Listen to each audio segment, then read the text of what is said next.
Haunted Teacher Stories, True Ghost Stories, Heroine from the Beyond. A heroine is a female hero. Heroine from the Beyond. You can call a female a hero or a heroine. Either one's good. The stocky man with the neatly trimmed beard looked like a combat soldier as he walked ramrod straight in a crisp, freshly ironed camouflage uniform and army boots. His reflector sunglasses hid his eyes. His lips pressed straight across gave no hint of his feelings except that he was a no-nonsense kind of man.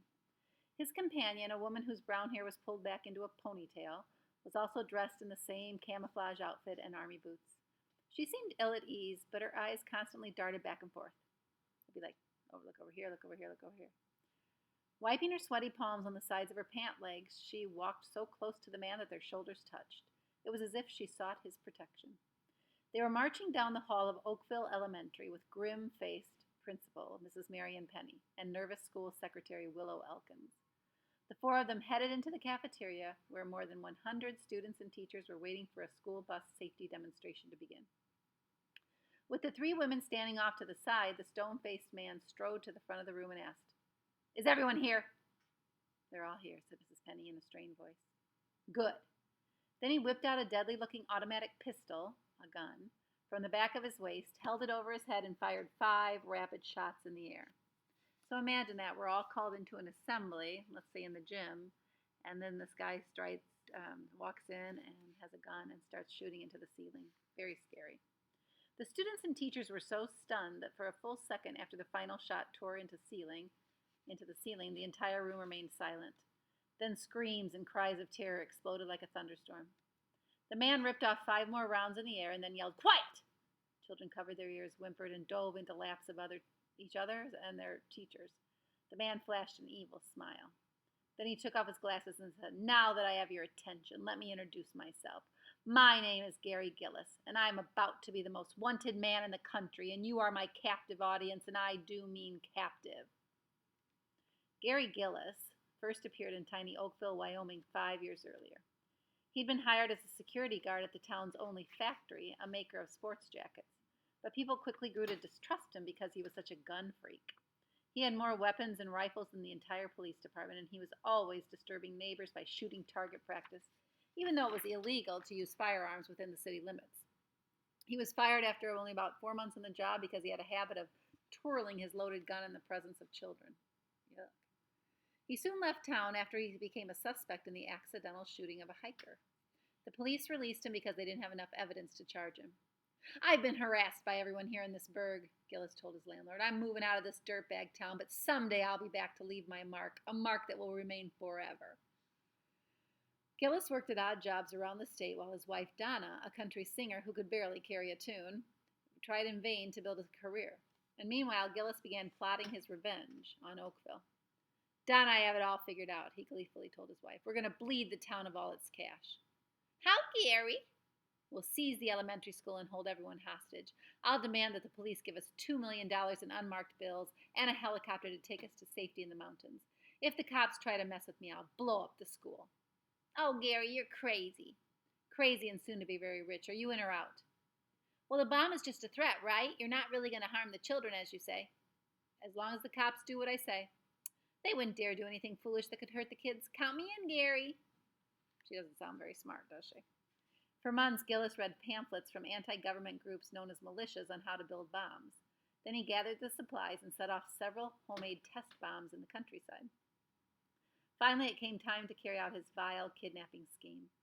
Gillis and his wife loaded his arsenal of guns and rifles into the back of a stolen van. Next, the couple carefully placed a shopping cart full of the necessary parts and ingredients for the bomb into the van. And then, dressed in camouflage gear, they pulled up to Oakville Elementary School at precisely 1:30 p.m. The two walked into the school office where Secretary Willow Elkins asked sweetly, "May I help you?" "Yes, I'd like to speak to the principal, please," said Gillis politely. "Mrs. Penny is on the phone." Gillis pulled out an automatic gun and pressed the barrel against her forehead. "Call her out right now. Tell her it's urgent." Wide-eyed with fright, Willow managed to squeak, "Mrs. Penny, come here quick." The 50-year-old principal could tell from Willow's voice there was a problem, so she hung up the phone and dashed out of her office only to face a steel-barreled gun aimed at her head. I am here to collect a ransom from this town, hissed Gillis. Now you do as I say, and maybe, just maybe, I'll let you and the children live. The lives of everyone in the school depends on you. Do you understand? Mrs. Penny nodded weakly. Get on the intercom and tell everyone to meet in the cafeteria immediately. You tell them you have forgotten about a school bus safety demonstration that was scheduled for 1:30 and that the experts are here now. Tell them they have 5 minutes to assemble. Donna, who was keeping an eye on the doorway, added, and make sure you sound normal. Mrs. Penny did what she was told. Then the two terrorists led the principal and the secretary to the cafeteria, after first making sure all the classrooms were empty. Once everyone had gathered, Gillis let the gun do the talking, and for the first time the students and the teachers realized they were being held hostage by a madman. When Gillis fired his weapon into the ceiling, 8-year-old Amber Taylor and classmate Emily Beringer burst into tears. The two girls, who were only 20 feet from the gunman, threw themselves into the nearest adult lap. As screams and cries swirled in the air, mixing with gun smoke and falling pieces of the ceiling, Amber and Emily felt warm arms wrapped protectively around them. The girls looked up and stared into the gentle green eyes of a freckle-faced, auburn-haired woman in her 20s. I don't want to be here, Amber whimpered. I want to go home, cried Emily. I'm scared. The woman held them tighter and began rocking them. Try to stay calm, girls. I'm here, and I won't let anything happen to you or your friends. Who are you? Said Amber. I've never seen you before. My name is Caroline Benton. I'm a teacher's aide. Her calm voice and sweet manner brought comfort not only to Amber and Emily, but to other third graders who were nearby. Children, Caroline told them, we'll get through this, trust me. Promise, said fourth grader Danny Malone. Before Caroline could respond, Gillis waved his pistol over the crowd. You are all my hostages, he announced. We're going to be here a while, so let's move all the tables and chairs to one side, and you kids can sit on the floor. After the hostages did what they were told, Gillis said, okay, now for the rules. I will not tolerate any back talk from the kids or the grown-ups. If I get angry, I will have to punish you with this. And he patted his gun. No one will be allowed to leave for any reason. I'll let only one person come and go on my orders, and that is your principal. She will act as a go-between for me and the police. If she doesn't do exactly as I tell her, you all will die. You see, children, I am going to be hooked to a bomb. One false move from anyone, and it's kaboom. Children burst out crying again. I want to go home. Me too. I don't want to die. You're mean. Gillis loaded another clip into his gun and fired off several more rounds into the air. Quiet. Next time I won't aim for the ceiling.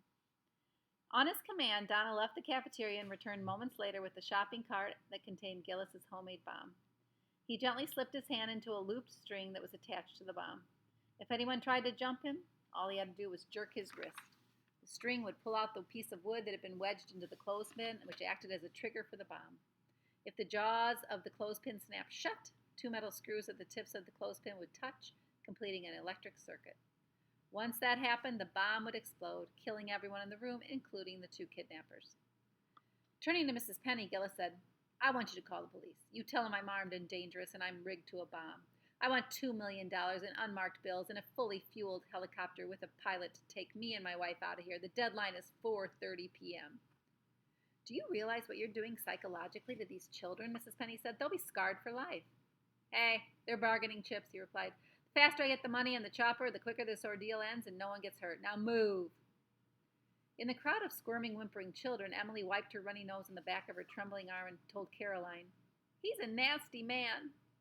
Yes, he is, agreed Caroline, running her fingers softly through the little girl's hair. Most adults are kind and caring. Unfortunately, there are also some very bad people. Usually they have serious problems and need help. That's what this man needs. So do we, pouted Amber. I think I'm going to get sick, groaned Danny Malone. Caroline quickly went to comfort Danny and then rushed from one child to another trying to calm their fears. Within minutes of Mrs. Penny's 911 call, state, county, and city police, their sirens blaring, surrounded the school. Tearful, panic-stricken parents who had learned that a terrorist held their precious children rushed to the scene. They, along with the TV crews and reporters from local and national news organizations, were kept out of harm's way by police barricades. Gary Gillis, came a voice from a bullhorn outside. This is Captain Deary. Send Mrs. Penny outside so I can give her a cellular phone to take back to you. Then you and I can talk and resolve this situation before anyone gets hurt. Gillis glared at the principal. You go outside and tell them I won't talk to any cop. I won't bargain with them. I want the money and the chopper or the school blows sky high. When Mrs. Penny left the room, Caroline, the teacher's aide, stood up and grabbed Gillis's attention. Sir, the children are about to panic. Could I at least organize some activities for them to keep their minds off this terrible situation? Yeah, good idea, he said, but no funny stuff. Caroline walked over to the other teachers. We need to keep the children entertained as best we can. We must remain calm for their sake. If we keep our heads, we'll all get out of here alive. Who are you? Said fourth grade teacher Becky Stevens. I'm Caroline Benton, teacher's aide. She returned to the third graders and heard Bradley Sanders whimpering, This is the worst birthday ever. Is it your birthday today? Caroline said. After he nodded and told her his name, she stood up and shouted, Could I have your attention, please? Hey, lady, you're not running the show, growled Gillis as he fingered his gun. Caroline gave him a sarcastic grin and again addressed the students. It's Bradley Sanders' birthday today, so let's all join in singing Happy Birthday. She threw her arms out, flashed a big smile, and began singing, and the children quickly followed, breaking the tension. Then, like a butterfly, Caroline flitted around the room, seeming to know by instinct who needed a hug, a word of encouragement, a kiss on the cheek. She boldly demanded from the kidnappers crayons, paper, chalk, a video cart from the media room to show cartoons and the VCR and other things to keep the kids occupied. While most adults were afraid to open their mouths, Caroline continued to speak up. They were convinced Gillis would kill her, but amazingly, he agreed to her demands and ordered Donna to fetch the supplies. During the siege, Gillis sat on a chair in front, and on his left was a table covered with assault weapons and automatic pistols, and on his right was the shopping cart containing the bomb, which was still connected to him by a string. And to make the bomb even more deadly, Gillis had placed it next to an open, large jug of gasoline. That would be really bad. About 2 hours into the kidnapping, the smell of the gasoline was making most everyone sick and lightheaded. Caroline hurried to the back of the room and began opening the windows. Who gave you permission to do that? Gillis said in annoyance. We have to open them because of the gasoline fumes, said Caroline. We're getting sick from the smell. Well, I'm getting sick of you, he growled. Caroline ignored him and continued opening the windows. I've had about enough of you in your mouth, he snarled, lifting up his gun as the teachers and students gasped. One little squeeze of this trigger and I can end your life. You already have. Don't forget what she just said. Gary Gillis, said Captain Deary over the bullhorn. We need more time to collect the money. Looking at the principal, Gillis said, Tell him I'll give them an extra hour, and that's it. And if my demands aren't met by 5:30, we all die. In the third hour of the tense takeover, Gillis's confidence began to wither, and Donna's nerves were tattered, and the games and distractions no longer eased the minds of the children, who were getting increasingly tired, cranky, and scared. After hours of trying to keep their spirits up, Caroline took a break. She gnawed on her lower lip, like this, and she frowned, and she walked over to teacher Becky Stevens. The bomb, said Caroline, is about to go off. How do you know? Becky said. I just do. You must believe me. Get your students to the back of the room. Have them keep low and face the window. Tell them we're going to have a group hug. Stay with them and keep them sitting on the floor. Everyone will be all right. Caroline, you have been wonderful. I don't know how we would have made it this far without you. Please, we don't have much time. Move those kids to the back now. Caroline then cornered the other teachers and urged them to do the same thing. Hey, what's going on? Gillis said suspiciously as he noticed the students crowding toward the back. Caroline stood up and strolled along the far wall towards the front of the cafeteria. The children are going to have a group hug to lift their spirits, she told them. It could be their last one if the cops don't hurry up with the money, he grumbled. Then he looked at his wife and said, Donna, you get over here. I have to go to the bathroom. I'm going to transfer the string from my wrist to yours. Do you have to? She whined. Yes. Now we will have to be very careful or the bomb will go off. Slowly he wriggled his wrist out of the loop, and then he delicately placed it on her right wrist. So this loop, right, if he pulls the loop, the bomb goes off. So now he's taking the loop off because he has to go to the bathroom, and he's putting it on her, his accomplice, that woman that's his wife. He's putting it on her wrist. She's a little nervous about that. Just as Gillis was about to walk away, Caroline smashed into a cafeteria cart loaded with clean plates. The impact sent the plates crashing to the floor. The unexpected noise caused Donna to jerk her hand. Her sudden movement yanked the string, which pulled out the wooden wedge from the clothespin trigger. A split second later, a deafening boom rocked the room and echoed off the walls. Then another, even more thunderous roar shook the cafeteria as the gasoline ignited and a huge orange fireball mushroomed up from the shopping cart. Fingers of fire shot toward the hostages, followed by choking, blinding smoke. Bedlam erupted. Voices, young and old, shrieked in panic and fear. I can't breathe. I can't see. Help me. Over here. Get out. Out. Get off me. Help. Screaming, frantic children stumbled in all directions, banging into walls and each other. Students trampled over one another in a desperate rush to escape. But in the thick, searing smoke, no one could see where to go. This way, children, yelled Caroline as she grabbed 2, then 4, then as many as her spread out arms could touch. Get down on the floor. Cover your mouth and nose. Now crawl as fast as you can to the doorway. Follow me. On her knees, Caroline groped in the stifling, choking smoke and shoved children out of the side door. Then she scrambled to the back of the room where the windows had been blown out by the blast. She grabbed children and swiftly lifted them through the shattered windows. The heat and deadly smoke had left several children lying on the floor. In the darkness and confusion, Caroline reached the children and dragged them to a teacher who handed them to an adult on the outside. Help! I can't see, cried Amber Taylor from a dark corner. Caroline scooted through the smoke until she found the little girl. You'll be fine, Amber, Caroline said. I'm here for you. Lifting the girl in her arms, Caroline carried her to safety. Help me, help me. Caroline recognized the terror-stricken voice. Emily, where are you? Over here, the girl replied, dead in the smoke. I can't move, I'm trapped. Stay calm, honey, I'll find you. Keep talking. Hurry, I'm hurt and it's hard to breathe. Caroline finally reached Emily, who was trapped under a table that had been crushed by a fallen steel beam from the ceiling. I'm here, Emily. Get this off me. With superhuman strength, Caroline shoved aside the beam and lifted the table. She carried the girl to safety. Outside, black smoke continued to pour out of the cafeteria's shattered windows.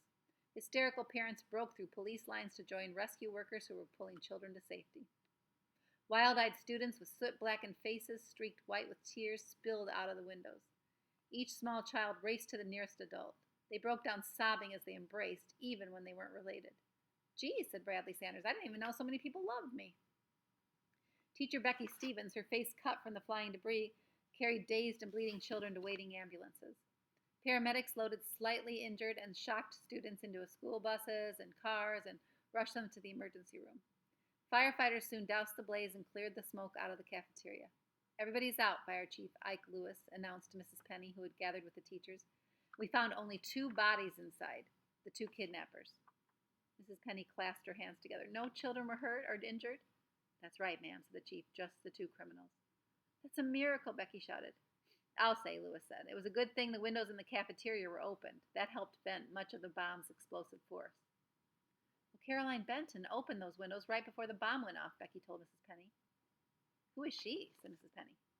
You know, Mrs. Penny, she's the teacher's aide, the one who kept everyone calm, who spoke up to the kidnappers. She's not a teacher's aide. I assumed she was a new parent, one whom I hadn't met yet. Well, that's odd, because she definitely told us she was a teacher's aide, said Becky. And if it wasn't for her, many of the kids would have been killed by the blast. She warned us that the bomb was about to explode and told us to go to the back of the room. It blew up minutes later, and then she rescued a lot of children. She was a heroine. As Becky talked, her eyes kept searching the crowd, trying to find Caroline. Soon Becky went up to the other teachers and asked if they had seen Caroline, and they all shook their heads, and when she asked them if Caroline was their aide, again they said no. We thought she was your aide, said the teacher. Later that evening, the entire town was filled with a sense of wonder and gratitude. No children had been killed or even seriously injured. Only a few needed stitches for cuts caused by flying glass and debris. Everyone was accounted for, everyone except Caroline Benton. Becky Stevens checked the hospitals and area clinics to see if Caroline had been treated, but none had any record of her. Becky was determined to find Caroline. How hard could that be, she thought. This town has a population of only 5,000 people. Surely someone must know who she was. Becky talked to other parents and students, but they had never heard of her before the hostage crisis. So Becky went to the local newspaper, the Oakville Weekly Herald, and she asked reporter Mitch Walker to write a story about Caroline's heroics and asked the public's help in trying to find her. He said. That name does sound familiar, he said. Let me go check out our morgue where all the old newspaper clippings are, and we'll see if we ever wrote about her. Minutes later, Mitch returned with a clipping.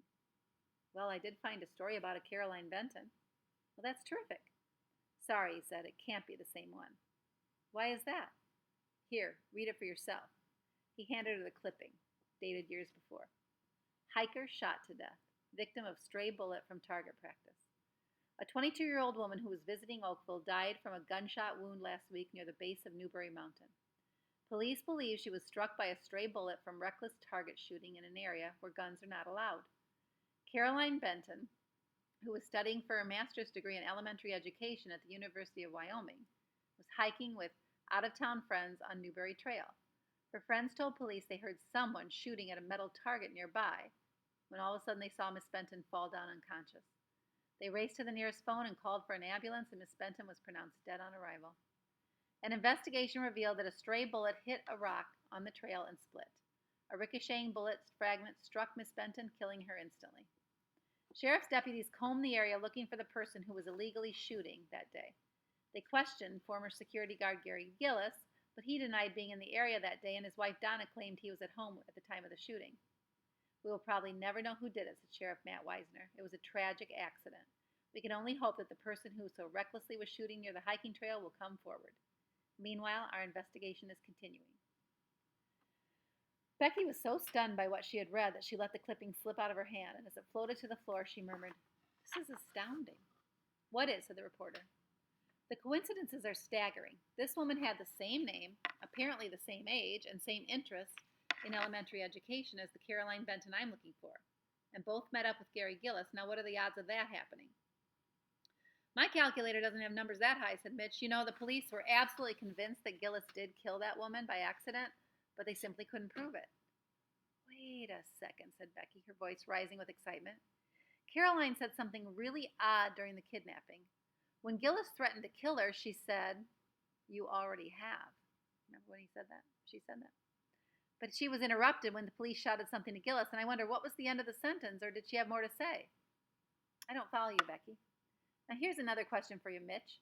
Caroline Benton warned us that the bomb was going to explode soon. How did she know that? Or did she plan on causing it to go off?